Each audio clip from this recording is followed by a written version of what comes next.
Hai all, kembali lagi di Kitchen Paradise. Hari ini aku mau membahas produk aku yang paling banyak di request untuk dibahas lebih detail dan lebih deep, yaitu Samsung Induction The Plate. Nah, jadi aku udah pakai Samsung Induction The Plate ini, kan aku beli bulan April ya di Japan Korean Market, dan itu aku udah pakai berarti 4 bulan. Sekarang bulan Agustus gitu. Jadi aku udah bisa review nih kira-kira oke-nya apa sih di kompor ini. Tapi overall aku mau bilang kalau Samsung Induction The Plate itu highly recommended. Aku benar-benar puas banget pakai ini. Sepuas itu sampai aku benar-benar nggak pernah pakai kompor aku yang kompor api lagi, karena aku udah stick to it. Benar-benar suka banget aku sama kompor Samsung Induction The Plate ini. Kalau sekarang ini kalian bisa juga pesan ini di jasa titip yang namanya little.gom. Itu dia jualnya harganya kalau nggak salah sih 6 juta ya, atau 5 juta, hampir ke 6 juta gitu. Samsung Induction The Plate ini sebenarnya tuh ada pasangan atasnya, jadi kayak grill, kayak buat ngegrill gitu. Jadi dia kayak pan tapi panjangnya sepanjang ini full. Tapi aku nggak beli karena harganya memang pricey. Harga itu 3,6 juta sendiri untuk si pennya itu. Jadi aku nggak beli dan memang nggak butuh-butuh banget, karena aku udah punya juga grill dan griddle aku yang lain. Jadi nggak perlu gitu. Jadi kalau misalnya kalian beli sepaket, itu bakalan kece banget sih kalau misalnya buat grilling gitu, buat acara barbekyuan di rumah. Di video ini aku akan list reason why you should buy this Samsung Induction The Plate, dan juga aku akan bagi tips dan cara-cara untuk membersihkan Samsung Induction The Plate ini, dan beberapa kejadian yang pernah aku alami dan akhirnya berhasil aku solve. Aku juga akan share di video ini, oke? So stay tune. Yang pertama aku akan tunjukin ke kalian cara membersihkan Samsung Induction The Plate. Kayak contohnya ini. Nah, ini aku habis pakai buat masak yang nggak terlalu berat ya, masak yang cepat gitu. Aku masak mie goreng sama ayam tumis. Nah, jadi tuh nodanya biasanya nggak begitu parah ya, kayak gini. Ini paling bekas minyaknya, bekas ada misalnya bumbunya yang keciprat gitu, sama ada bekas pancinya kayak gini. Nah, kalau misalnya nodanya kayak gini, itu bersihinnya memang nggak gitu susah sih. Nih, aku akan zoom, aku akan liatin nodanya kayak gini. Tuh kayak gini. Ini cukup keras ya, jadi kayak digaruk-garuk juga memang nggak bisa. Tuh. Nah, kalau misalnya noda seperti ini, cara bersihinnya kayak gini. Ini aku pakai kain microfiber gitu, kayak gini. Dan ini udah basahin pakai air sama pakai sedikit sabun pencuci piring ya, kayak Sunlight gitu. Ini Sunlightnya sedikit segini. Nah, terus aku akan lap ini all over the surface. Tuh, mudah banget hilang kan? Oh iya, aku lupa pastiin juga ini kompornya dimatiin dulu ya. Jangan dalam keadaan panas. Kalau mau lebih safety juga bisa listriknya dimatiin dulu.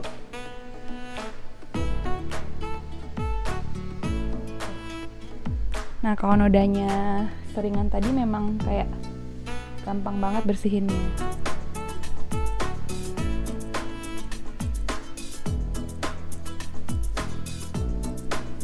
Nah, terus jangan lupa kayak di sini, di sela-sela sini tuh sering ada ketumpuk makanan, sisa makanan gitu. Jadi biasanya aku lap kayak gini aja.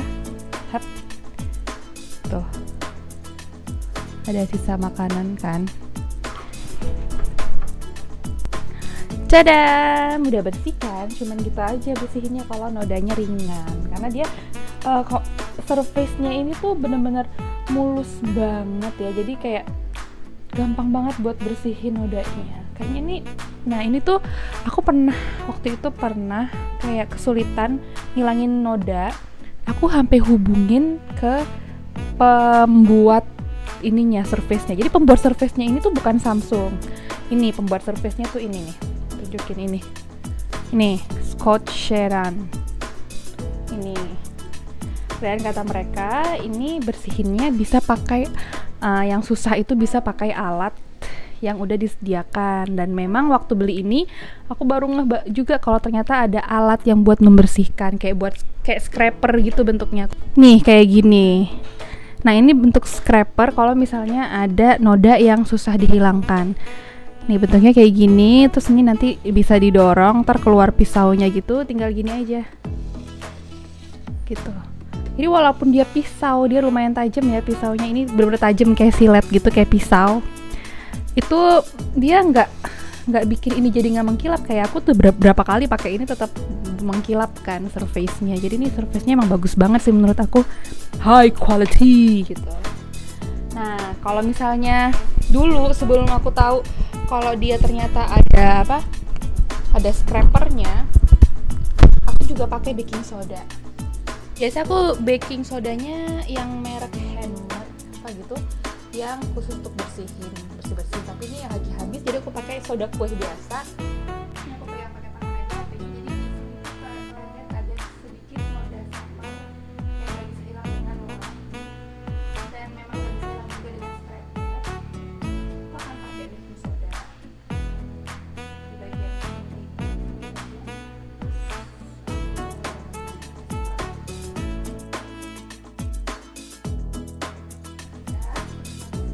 Udah habis itu terus aku langsung wipe. Hilang kan? Dia langsung hilang gitu nodanya. Jadi kesimpulan aku setelah beberapa bulan memakai Samsung Induction The Plate ini, aku highly recommend this product. Bener-bener highly recommend banget, karena yang pertama dia itu bener-bener awet. Jadi aku udah berapa kali di atas sini makanan gosong lah, yang bener-bener gosongnya sampai ke permukaannya yang hitam semua, yang macam-macam deh pokoknya, yang pernah yang airnya membludak keluar semua di atas sini. Itu dia tetap oke performancenya dan tetap bisa dihilangin nodanya, walaupun aku udah bener scrap, udah pakai baking soda semuanya, pakai air juga di atasnya, pakai lap yang basah gitu, tapi dia bisa hilang dan tetap mengkilap loh ini permukaannya. Jadi Scotch Sheeran itu lumayan terkenal ya untuk dia membuat permukaan induction cooktop, dan Samsung ini dia kerjasama sama Scotch Sheeran itu untuk membuat permukaannya ini. Dan menurut aku permukaannya inilah yang bikin yang membuat si Samsung Induction The Plate ini memang bagus gitu. Nah yang kedua, ini kan dibilang kalau wattnya itu 3000 watt, which is aku sebenarnya agak worried, kok 3000 watt sedangkan rumah aku tuh cuma sekitar 5000-an watt gitu, jadi bisa nggak dipakai ini.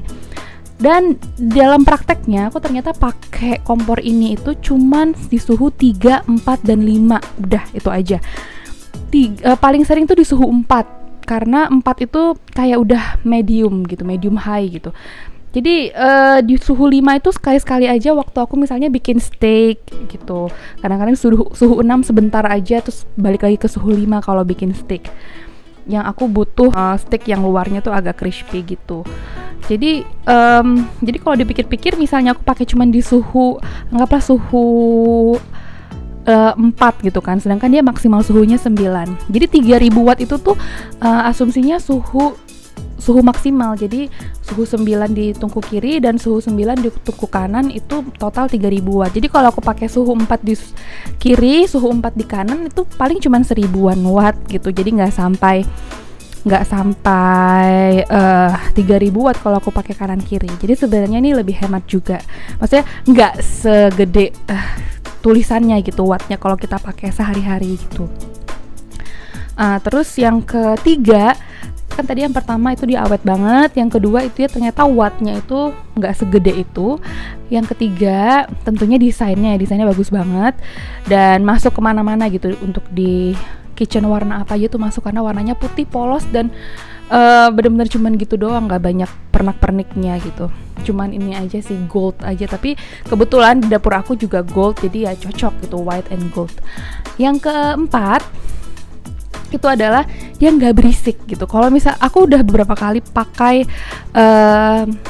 induction cooktop yang portable tapi yang satu tungku, itu dia timernya juga berisik banget gitu. Kalau dia ini timernya tuh nggak begitu berisik. Aku akan tunjukin seberapa keras suara timernya ya. Nah, jadi aku akan dengarkan ke kalian gimana halusnya dan tidak annoyingnya suara timer dari Samsung Induction The Plate ini. Jadi pertama aku hidupin dulu kompornya, ini powernya di sini. Terus habis itu aku pakai tungku kanan, jadi knobnya aku putar yang kanan ke suhu 3. Terus untuk timernya itu ada gambar jam di sini. Aku hidupin di sini timernya. Terus ini kan langsung 5 menit. Aku akan turunin ke 1 menit biar cepat gitu ya. Jadi untuk mendengar suara timernya aja kan. Nah, untuk timer yang tungku kiri itu pakainya gambar jam yang sebelah sini ya. Karena aku pakainya di tungku sebelah kanan, jadi aku tekannya gambar jam yang sebelah kanan. Kalau kita masak dalam waktu yang lama, biasanya itu permukaannya memang agak panas. Jadi dia nanti di sini akan ada logo H, yang itu berarti hot gitu. Jadi permukaannya masih panas, jadi jangan disentuh dulu. Nah, dia kalau kita udah matiin ini udah matiin kompornya, matiin suhunya, dia kompornya akan otomatis mati gitu. Jadi kalau kita udah ini ke 0 atau udah timernya udah 0, dia kompornya otomatis mati gitu. Tapi seandainya permukaannya masih hot, dia mati tapi di sini tetap ada tulisannya H gitu. Jadi untuk memperingatkan kita kalau permukaannya masih panas gitu. Nah, terus yang keempat, yang kelima itu aku merasa kalau pakai kompor ini itu suhunya merata banget, jadi nggak ada hotspotnya. Aku pakai kompor induksi beberapa merek yang terjual banyak di Indonesia, itu sering banget ada hotspot ataupun ada titik yang lebih panas daripada titik lainnya gitu. Nah, terus yang perlu kalian watch out juga adalah aku pernah waktu itu kompornya nggak bisa dihidupin, jadi aku hidupin pun dia hidup sebentar mati lagi, hidup sebentar mati lagi. Aku tuh panik sebenarnya, apa ini udah rusak ya? Waduh, di Indonesia nggak ada tempat servisnya pula kan untuk Samsung Induction The Plate ini, karena dia belum masuk Indonesia secara resmi gitu. Jadi setelah berulang kali aku coba, aku matiin listriknya, aku cabut colokannya, tetap nggak bisa, dia tetap hidup terus mati, hidup mati. Tapi beberapa kali aku coba, ternyata muncul di layarnya itu tulisan D0. Jadi aku google lah D0 itu apa. Ternyata D0 itu tuh indikasi kalau ada ada air di panelnya mereka tuh lagi ada air yang menggenang ataupun ada percikan air, which is sebenarnya kompornya tidak bisa dihidupkan. Itu untuk keamanan kita, untuk safety kita. Jadi kompornya akan langsung mati kalau kita hidupkan. Nah, karena aku tahu itu ada air, dan memang sebelum hal itu terjadi aku habis ketumpahan sup. Jadi aku bikin sup, terus aku tutup, aku lupa, aku tinggal, nggak aku hidupin timer. Jadi airnya tuh meluap keluar dan kena semuanya gitu. Aku merasa udah lap kering, tapi mungkin dalam-dalamnya masuk atau di panelnya di panel-panelnya tuh masih lembab gitu. Jadi dia terjadilah hal tersebut. Nah, karena indikasinya itu karena air, jadi aku waktu itu aku matiin semua, aku cabut colokannya, terus aku angin-anginin dulu aja. Nggak sampai setengah jam, udah aku hidupin, udah bisa lagi gitu. Mungkin karena aku angin-anginin juga pakai kipas angin waktu itu, jadi biar cepat kering. Karena aku nggak tahu posisinya tuh lembabnya tuh di mana. Aku merasa udah kering, tapi mungkin di bagian dalam-dalamnya, sela-selanya nggak tahu gitu. Ini contoh DO yang aku bilang itu. Jadi aku habis ketumpahan minyak. Ini kan minyaknya berbusa kan, terus dia tumpah semua ke sini. Jadi dia muncul deh ini DO. Enaknya lagi kompor ini, walaupun aku belinya di luar negeri, tapi karena aku belinya di negara yang mempunyai voltase yang sama dengan di Indonesia, jadi aku nggak perlu pakai transformer gitu. Tapi walaupun aku nggak pakai transformer, aku tetap pakai stabilizer atau penstabil listrik.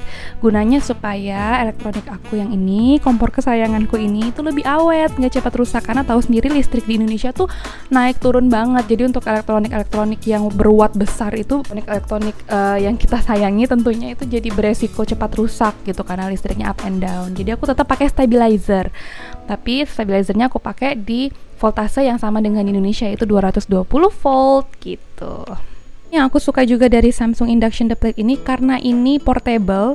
Jadi portable yang 2 tungku ya, walaupun 2 tungku tapi dia portable, bukan yang tanam gitu.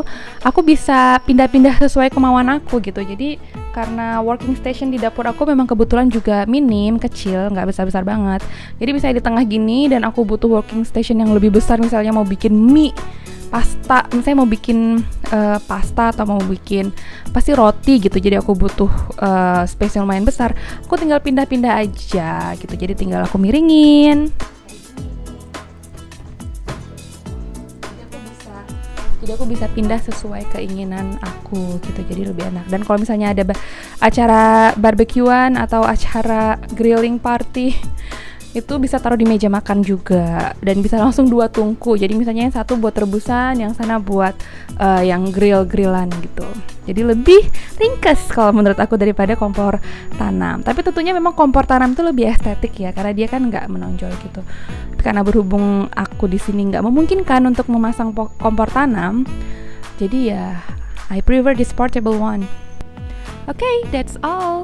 Deep review aku tentang Samsung Induction The Plate ini. Semoga buat kalian yang memang udah cari-cari mendingan beli Samsung Induction The Plate ini apa enggak, atau masih ragu-ragu gitu, semoga video ini dapat membantu kalian ya.